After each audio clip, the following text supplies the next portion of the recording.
Hi guys, ये Motorola का नया फोल्डिंग फोन है मोटो रेजर 60 अल्ट्रा। और मैं स्टार्टिंग में बता देता हूँ, बहुत अच्छा फोन है। बट बहुत अच्छा बोलने का एक रीजन बताता हूँ जिसके लिए कॉन्टेक्स्ट आपको पता होना चाहिए।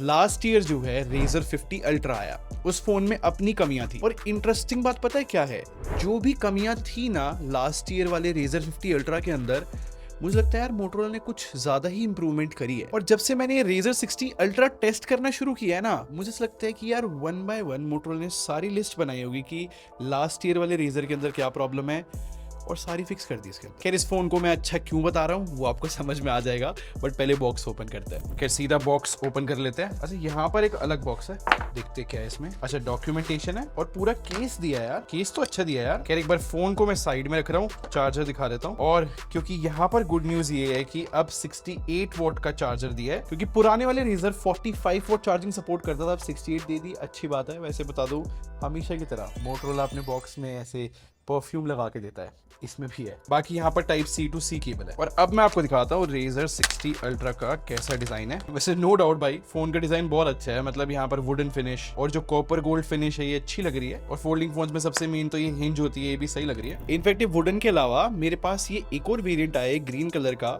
और इसमें जो नीचे वाला एरिया है ना, ये एल्केंटारा फिनिश में है, तो ये मुझे पर्सनली बहुत अच्छा लगा। खैर बहुत बात है फोन के बारे में करने के लिए, बट स्टार्ट करने से पहले मेरा नाम है संचित, चैनल का नाम है टेक बार।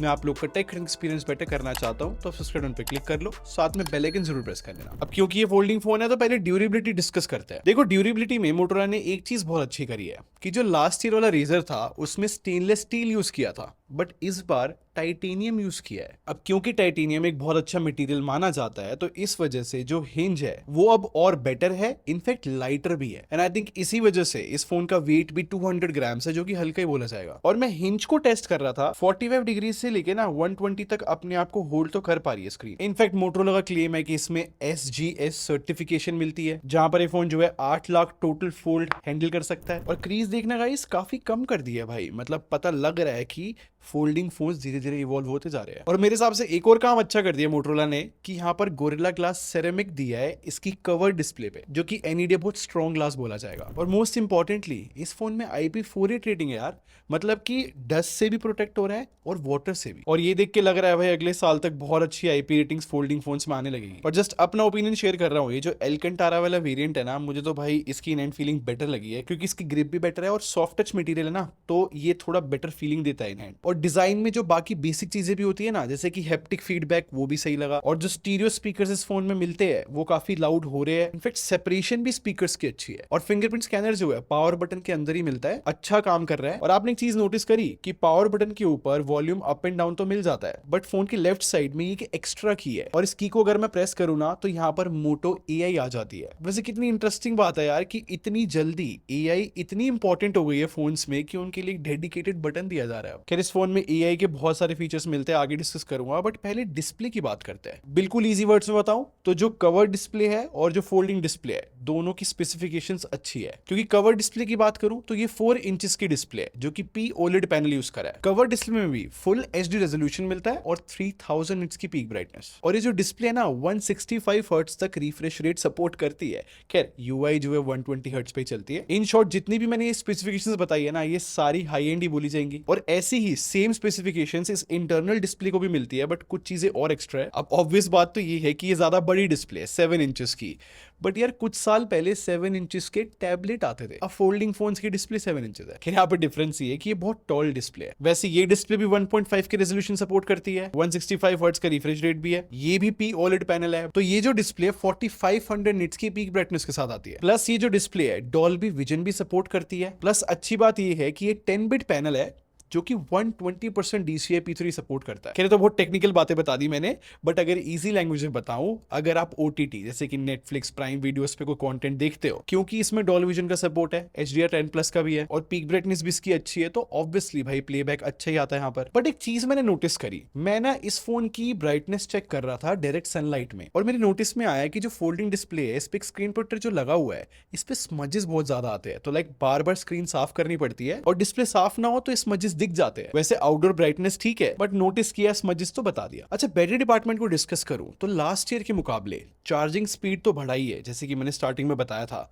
इनफैक्ट फोन की बैटरी कैपेसिटी भी बढ़ाई है, मतलब कि लास्ट ईयर जो है 4000 mAh की बैटरी थी Razer 50 अल्ट्रा में, बट इस बार इसमें जो है 4700 mAh की बैटरी दी है। और टेक्निकली बता रहा हूँ, ये जो फ्लिप फोन्स होते हैं ना, इनमें कम एरिया होता है क्योंकि दो दो डिस्प्ले भी होती है, तो 4700 mAh की बैटरी बहुत अच्छी बोली जाएगी। और क्योंकि इतनी कम स्पेस में वायरलेस चार्जिंग का भी सपोर्ट दिया है 30 वॉट की, तो ओवरऑल यार मुझे बैटरी डिपार्टमेंट अच्छा लगा, चाहे फिर वो चार्जिंग स्पीड हो या फिर बैटरी कैपेसिटी। और जैसे कि मैंने बताया ना कि कम स्पेस होती है कंपोनेंट्स के लिए इन फ्लिप फोन में, तो सबसे ज्यादा एरिया जिस पे इंपैक्ट पड़ता है वो परफॉर्मेंस ही होता है। इंपैक्ट से मेरा मतलब ये है कि फ्लिप फोन्स कभी कभी स्ट्रगल कर जाते हैं हीट मैनेजमेंट में। अब इस फोन की हीटिंग की सिचुएशन कैसी है एक्सप्लेन करूंगा, बट उससे पहले कॉन्टेक्स्ट बताता हूं।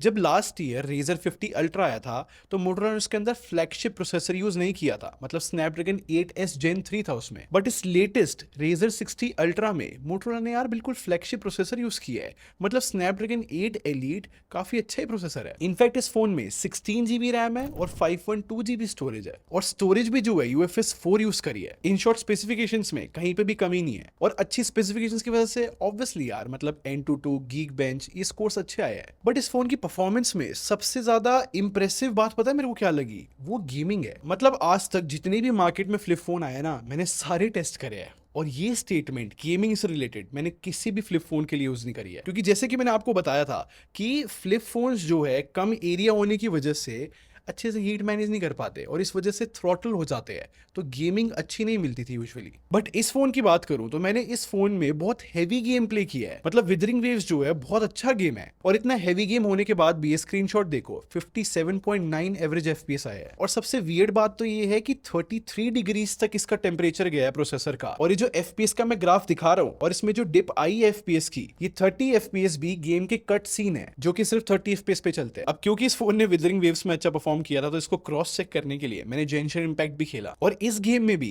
एवरेज FPS 59.6 आया है, और इस गेम में भी 32 डिग्रीज के अराउंड ही हीट हुआ है। अब कंफ्यूज मत होना, हर एक फोन का आउटर एरिया फ्रेम वगैरह हीट करता है, इस फोन का भी करा, बट मैं आप लोग को स्पेसिफिकली ये दिखा रहा हूं कि प्रोसेसर ने कितनी सही तरीके से हीट मैनेज करी है, जो कि एक फ्लिप फोन के लिए बहुत अनयूजुअली बोला जाएगा। सेम टाइम पे मैं ये भी क्लियर कर देता हूं, कोई भी फ्लिप फोन जो है गेमिंग के लिए नहीं खरीदने चाहिए, क्योंकि इनमें टॉल डिस्प्ले मिलती है, क्योंकि टॉल डिस्प्ले पे BGMI वगैरह खेलना काफी अनकंफर्टेबल हो जाता है कुछ लोगों के लिए। तो इन शॉर्ट अगर मुझे परफॉर्मेंस एक्सप्लेन करनी हो तो आई थिंक इस बार मोटोरोला ने बहुत अच्छा काम किया है, और ज्यादातर यूजर्स जो है इस परफॉर्मेंस से बिल्कुल सेटिस्फाई रह सकते हैं। और इसी नोट पे अगर मैं सॉफ्टवेयर एक्सपीरियंस की बात करूं तो इस फोन में Hello UI मिलती है जो कि Android 15 पे बेस्ड है, बट मोटोरोला ने जो है अपडेट पॉलिसी सिर्फ 3+4 ईयर्स की दी है। आई विश ये और ज्यादा होती, क्योंकि इस प्राइस सेगमेंट में हमने देखा है कि इससे भी बेटर अपडेट पॉलिसी मिल जाती है। बट फिर फीचर्स की बात करूं तो इस फोन में बहुत सारे AI फीचर्स मिलते हैं। अब मोटो AI को यूज करने के लिए ना बहुत अलग अलग तरीके हैं, जैसे कि बटन तो दे ही रखा है स्पेशली। अब इस बटन को प्रेस करने पे प्रॉम्प्ट बार आ जाता है, इनफैक्ट ये ऐप ड्रॉअर में भी मिलता है, जस्ट स्वाइप अप करने से आ जाता है। और ये जो प्रॉम्प्ट बार मैं बता रहा हूँ ना, यहाँ पर हम कोई भी क्वेरी लिख सकते हैं और AI उसका आंसर कर देगा। इनफैक्ट इस प्रॉम्प्ट बार में ना बहुत अलग अलग चीजें मिल जाती है,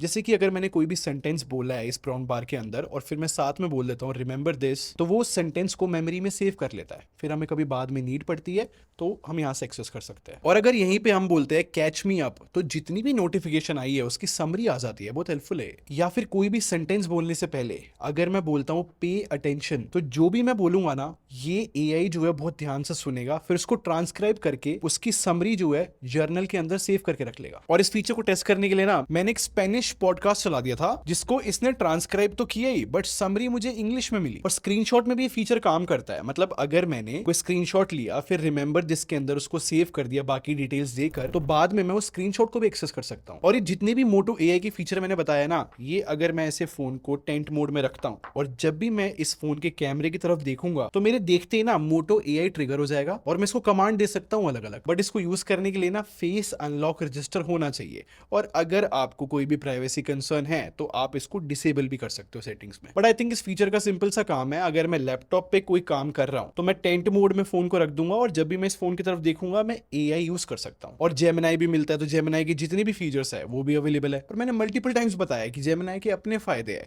मतलब हम जो है बहुत नेचुरल लैंग्वेज में बोल सकते हैं। फॉर एग्जांपल अगर IPL चल रहा है तो उसका पूरा शेड्यूल हम जेमिनाई से निकलवा के और कैलेंडर ऐप में पिन करा सकते हैं। और पता है क्या, जेमिनाई जो है इस छोटी वाली कवर डिस्प्ले में भी चल जाती है। तो सिंपल सिंपल वर्ड्स में बताऊं तो AI फीचर्स बहुत सारे मिलते हैं इस फोन के अंदर। और वैसे भी यार हेलो UI की मैं बेसिक फंक्शनैलिटी की भी बात करूं तो लाइक स्मूथ है UI, प्री इंस्टॉल एप्स नहीं मिलती तो क्लीन एक्सपीरियंस है, प्लस स्मार्ट कनेक्ट मिलता है। तो अगर आपके पास विंडोज लैपटॉप है तो उसका इकोसिस्टम बहुत अच्छा क्रिएट हो जाता है। तो मेरे हिसाब से यार इंप्रेसिव AI है और अच्छे ही फीचर्स है। अब थोड़ा सा कैमरा डिस्कस करता हूं मैं।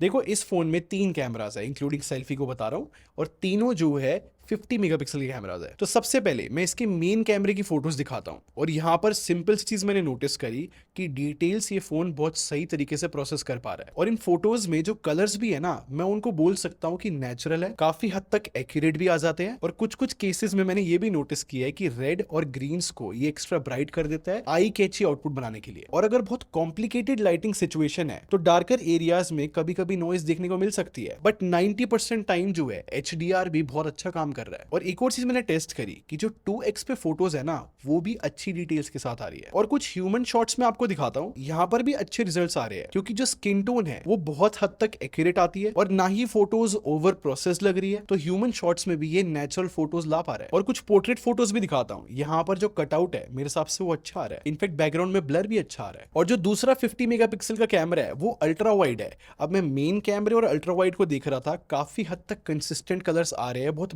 मामूली कलर डिफरेंस होता है, बट क्योंकि 50 मेगापिक्सल का अल्ट्रा वाइड लेंस है तो यहाँ पर मुझे डिटेल्स बिल्कुल सही लगी है। एंड आई थिंक मोटरोला ने जो है अपने HDR की परफॉर्मेंस काफी इंप्रूव करी है। और क्योंकि अल्ट्रा वाइड लेंस जो है ऑटो फोकस सपोर्ट करता है तो इस वजह से मैक्रो फोटोज भी आ जाती है। बट यहाँ पर जो फोकस है ना वो बड़े ध्यान से करना पड़ता है, क्योंकि काफी बार ऐसा हुआ है कि मैं जहां फोकस करना चाहता था वहां से फोकस हट गया। और 50 मेगापिक्सल फ्रंट कैमरे की बात करूं तो मेरे हिसाब से यहाँ पर सेल्फीज जो है मोस्टली बहुत अच्छी आती है। यहाँ पर ही मैक्सिमम मुझे यही कमी लगी है कि डार्कर एरियाज में कभी कभी नॉइज देखने को मिल सकती है, बट फिर इस चीज को हम इग्नोर कर सकते हैं क्योंकि ये एक फोल्डिंग फोन है, और फोल्डिंग फोन्स में मेन कैमरे से भी हम सेल्फी ले सकते हैं। तो लाइक वो एनी डे बहुत बेटर सेल्फीज लेकर आएगा। और सबसे बड़ा सरप्राइजिंग पार्ट मेरी टेस्टिंग में पता है क्या है यार, इस फोन की वीडियो क्वालिटी मेरे को बहुत अच्छी लगी। आई मीन आप खुद ये 4K 60 FPS की वीडियो रिकॉर्डिंग देखो। अब यहाँ पर सबसे पहली चीज मैंने नोटिस करी कि कोई भी कलर शिफ्ट नहीं है, HDR भी जो है बहुत अच्छे से मैनेज हुआ है। और अगर सब्जेक्ट पे लाइट कम होती है तब भी जो है बैकग्राउंड और सब्जेक्ट दोनों को सही तरीके से एक्सपोज किया है। और ये सेम बात मैं अल्ट्रा वाइड लेंस के बारे में बोल सकता हूँ, उसकी भी 4K 60 FPS की फुटेज काफी अच्छी और स्टेबल आ रही है। और इस साल से मैंने नोटिस किया है कि एंड्रॉइड फोन्स की वीडियो क्वालिटी बहुत बेटर हुई है पहले से। तो इस फोन से अगर कोई व्लॉगिंग करना चाहे तो वो 100% पॉसिबल है। इनफैक्ट इस फोन में वो फीचर है कि अगर हम हाफ फोल्ड करते हैं तो कैम कोडर मोड ऑन हो जाता है और ऑटोमेटिकली वीडियो रिकॉर्डिंग स्टार्ट हो जाती है। देखो, और क्योंकि डॉल्बी विजन का सपोर्ट है तो ऑब्वियसली वो एक बेटर वीडियो क्वालिटी तो देता ही है। तो अगर मैं सारी टेस्टिंग को कंसिडर करूं ना, मेरे हिसाब से भाई मोटरोला ने बहुत ज्यादा इंप्रूवमेंट्स करी है। और मैं इजीली बोल सकता हूं कि यार ये बहुत अच्छा फ्लिप फोन है, क्योंकि पहले के मुकाबले जो परफॉर्मेंस इन्होंने अपग्रेड करी है आई थिंक वो वर्दी है। खैर डिस्प्ले तो पहले भी अच्छी थी, आज भी अच्छी है इस फोन के अंदर। और ये जो मटेरियल और हिंज को इंप्रूव किया ना फोन को लाइट वेट करने के लिए, ये भी चीज मेरे को अच्छी लगी। और जो इतने सारे AI फीचर्स मिलते हैं ना, आई थिंक लोग जो है इस चीज को पसंद करेंगे। और मोस्ट इंपॉर्टेंटली कैमरा अच्छा कर दिया है, जो कि मेरे हिसाब से बहुत लोग की डिमांड होती है। और कभी कभी जो मोटरोला को क्रिटिसिज्म मिलता है सर्विस को लेके, तो इस फोन के लिए मोटरोला ने कुछ प्रीमियम सर्विस ऑफर करी है। तो अगर इन सब चीजों को देख के चलो ना, तो एक फ्लिप फोन के हिसाब से अपने प्राइस के अकॉर्डिंग ये बहुत अच्छा फोन है। इनफैक्ट एग्जैक्ट प्राइस की भी बात करूं ना, तो ये फोन 1 लाख रुपए का है और बैंक ऑफर्स के बाद 90,000 रुपीज का मिलता है। और नो कॉस्ट EMI की भी ऑप्शन है 7500 रुपीज की। और अवेलेबिलिटी की बात करूं तो Motorola.in, Amazon और रिलायंस स्टोर्स पे फोन अवेलेबल होगा। और सेल जो है 21 मई से स्टार्ट है। खैर ये था मेरा ओपिनियन और मेरी टेस्टिंग इस फोन से रिलेटेड। आप क्या सोचते हो मुझे कमेंट सेक्शन में जरूर बताना। और अगर आपको ये वीडियो पसंद आई हो तो लाइक बटन पे क्लिक कर दो और सब्सक्राइब करके हमारी टेक बार आर्मी को ज्वाइन कर लो। हम लोग क्वालिटी बिलीव रखते हैं। ऑडियो मिलते हैं। Thanks for watching. Bye bye guys.